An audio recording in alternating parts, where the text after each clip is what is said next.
I'm Sheriff Kerry Forstall, Marion County Sheriff. You've asked for an update on our search for Kevin Mason. Just to bring you up to a little bit of history, when he was originally arrested on September 11th and released on September 13th at 11:05, we became aware that he was released around 5:30 p.m. that night. He called for a ride, and we've been tracking that girlfriend since that point in time. She originally picked him up somewhere down here near the jail. She then went to obtain a new cell phone, which is kind of the deceptive type of behavior we'd expect somebody when they're assisting a criminal. Later she went to a Walmart up there on North Keystone, purchased some men's underwear, a travel kit, and some men's slippers. So again, another day had passed where we could have tried to look for him and made it public, but we were using our covert operation to continue to follow her. On Monday, she took her car in for an oil change and tire repair, as though maybe she was going to travel. Again, we continued to follow her. Last night, she traveled outside of her regular area, which was the the Southport and Emerson Avenue. There's a lot of hotels down there. We have that hanging up on a wall, but if anybody saw her check in a hotel down in that area, she might be hiding Kevin Mason down there. She has not cooperated. We arrested her today at 2 o'clock. She's employed as a healthcare worker in Carmel in the nursing profession. We contacted her to talk to her. She left her work. We arrested her at the Lowe's around 146th Street in Carmel. She's down in the interrogation room now. She was also with a second person, this girl here, who's not presently under arrest, but who stated at the time when arrested to not cooperate because Desiree Oliver would be out of here jail shortly. This girl, Chesnia Dawson, was also contacted several times during the time Kevin Mason was on streets. Soon we are planning to do a more overt, uniformed operation. Colonel Martin will be designated here at our command post. We have teams from both Lawrence, Speedway, Beech Grove, IMPD that will be going to locations. We have some homes under surveillance right now, waiting for us to finish this press conference and giving the last opportunity we would have given to Desiree Oliver to safely surrender Kevin Mason or tell where she took him when she brought him from the jail. She's been arrested as assisting a criminal, which is a level 5 charge, which can be between 1 to 6 years and a $10,000 fine. I'm open to questions now. Yes, sir. So, just so we're clear, did Mr. Mason check out or leave the jail at like 11 in the morning? 11:05 a.m. and then you became aware of this incident at 5:30? At around 5:30. So, the girlfriend, Miss Oliver, picked him up, and that's where he's been with her pretty much ever since. Well, his conversation to her was, "I'm walking away and I will meet you." So some point in time she picked him up. By the time we picked up on her, he wasn't with her. So she took him somewhere before we were able to get the tail on her. And we've had that, that's 24 hours where we had multiple cars that have followed her wherever she's been for the last 6.5 days. Do you think he's still in Indianapolis, in this area? Don't have a reason to believe otherwise, but when he originally was charged from Minnesota, I see in their report in 2021, they thought he went to Florida. We never heard that he had gone to Florida. No one's told us he's left, but our plan is to look throughout the city with this uniform presence and make it uncomfortable for anybody who might be keeping him. So if somebody wants to get him out of their house, happy to sit him on the front porch and we'll come by. Because when we knock, we're not going to knock us the way we usually do. And a reminder to Kevin Mason, here's an opportunity to turn yourself in. 327-SAFE.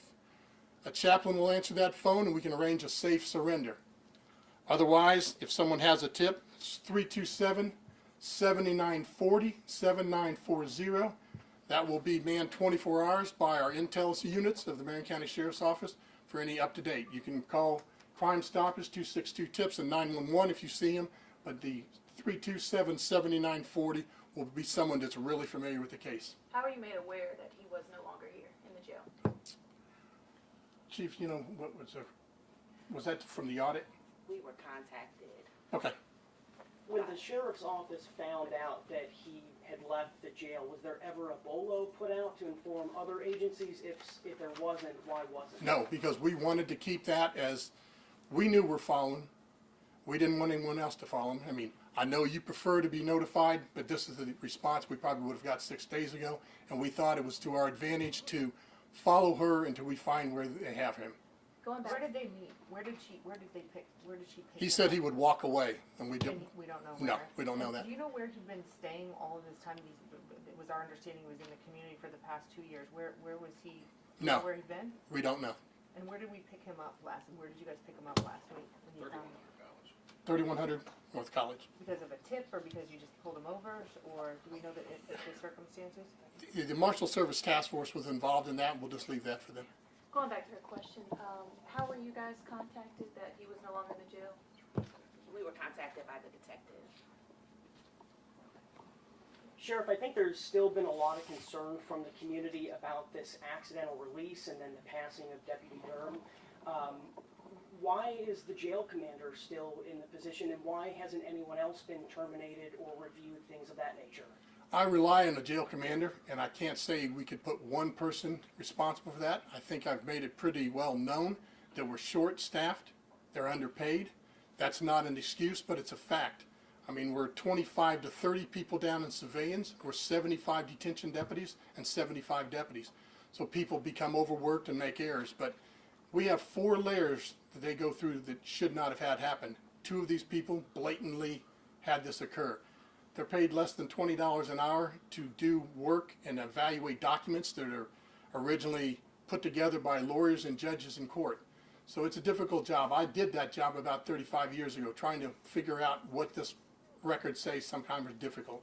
They have multiple numbers. So, you know, I couldn't afford to fire the 2 people I did because we don't have another replacement. But I also could not afford to have people who would release somebody on murder charge of the street. That was my next question was, what are you going to do in the meantime to fulfill their position? Well, people just have to work harder and tougher. You worry about burnout? I mean, that would affect you. Absolutely. I think the Chief Career was in front of the council at our budget presentation saying that sometimes people work 16 hours a day. And when they're doing that, they're getting paid, but at some point in time, they need to sleep. One more question on this case. There's this third person, Ms. Dawson. What is her relationship to Mr. Mason? How did she kind of come into your orbit here? Well, today she was with Desiree Oliver when we arrested her, and her first response was to not say anything, telling her partner, Desiree, to not say anything. But we know that she had been in contact early on in the investigation, so she has some knowledge of what was going on. And where is she now? She's also down in interview room at this time. Okay, so she's in custody as well. She's not under arrest. She's being interviewed. Okay. We'll see how her day goes. And Ms. Oliver, to this point, has not been very forthcoming with information? No, but she was arrested at 2 o'clock. She's been here maybe 15 minutes. Okay. And so are you saying there are houses right now that are under surveillance that when this ends and if Miss Oliver doesn't give up the goods, so to speak, y'all are going in? That's correct. So I talked to the family today, and they are very upset. They said that for them, this isn't a mistake. This is a change in their life. They've been waiting for 2 years, and now this. What can you say to the Ketchings family? It's very unfortunate, and we prefer that it would not have happened. Nobody intends to do that. I know Deputy Chief Career has talked to the mother twice. He was on the run for nearly 2 years, and he was in custody for a short 48 hours. I'd rather no one get out of jail that's much less one charged with murder. We're doing our best to try to recover him. After speaking with the family, they also say that they want answers knowing that this will never happen again. How can you assure them that this kind of thing won't happen again to somebody else, and how can you assure folks in Marion County that this kind of accidental release isn't going to happen again? Well, we have 4 layers that they need to go through. I know there's been a 5th layer, but you would have thought 4 layers was enough. But making $38,000 a year, working day and night, it's a difficult challenge. I mean, Would we rather have deputies in there? We had deputies there at one time. Costs were too much, we couldn't pay enough. Eventually it became civilianized positions. So it's something we work on every day. Why is this an issue? I know this is an issue around the state. It's just law enforcement not being paid enough to even make a simple living. Can the state legislature, can higher ups in the state do anything to remedy this issue? Well, I think the state is important, but I think also locally here, you know, we're paid lower than the market rate of surrounding counties. Do you think this happening bolsters that budget request for raises? I don't know, each time I go down there, I'm hoping that. You said fifth layer, that you're adding a layer, what's gonna change? Do you have that? Because I talked to Major Bostock the other day on the fifth layer. So we've just added an additional step, that not only the two people and the third person that do the checks, will add a supervisor that will have to sign off on certain types of releases to the street. And also, if you're charged with murder, you only be released between 5 o'clock, I'm sorry, 7 a.m. I'm sorry, 7 a.m. 7 a.m. and 5 p.m. Now, we should not be releasing very many people to the street to murder. So that should already be something that bothers you. If you go upstairs and you're bringing somebody down for murder, although that occurs sometimes, and we have people who make bonds. I mean, the day before this happening, a person who was from a known gang was released properly, but if I was down there, I would question why we released him, but they were released properly. This person, the same type of thing should happen. If you're saying, why would I send somebody out of here for murder? They need to be going to prison or be pretty well publicized that he or she was found not guilty by all of you, and they would know that's why they're going out. Sure. We'll take one more question. It was the understanding that the clerk that made the mistake thought it was some kind of double booking, and I think I asked the question yesterday, how do you think, when you're looking at these two, how do you think murder and a parole violation is a double booking? How do you get that mixed up? I can't understand it. There's clearly numbers that say otherwise. I mean, the fact that all three of them from Minnesota, is that something that she thought of? I mean, there's multiple counties and cities in Minnesota. You have to be detailed. But, I mean, that's why we can't risk having her make that decision again. That's why she was terminated. Did you guys did the sheriff's office contact the other agencies and? We did contacted the detective immediately. Sheriff, do you think your national certifications could be in any sort of trouble after this incident? I don't have an answer for that.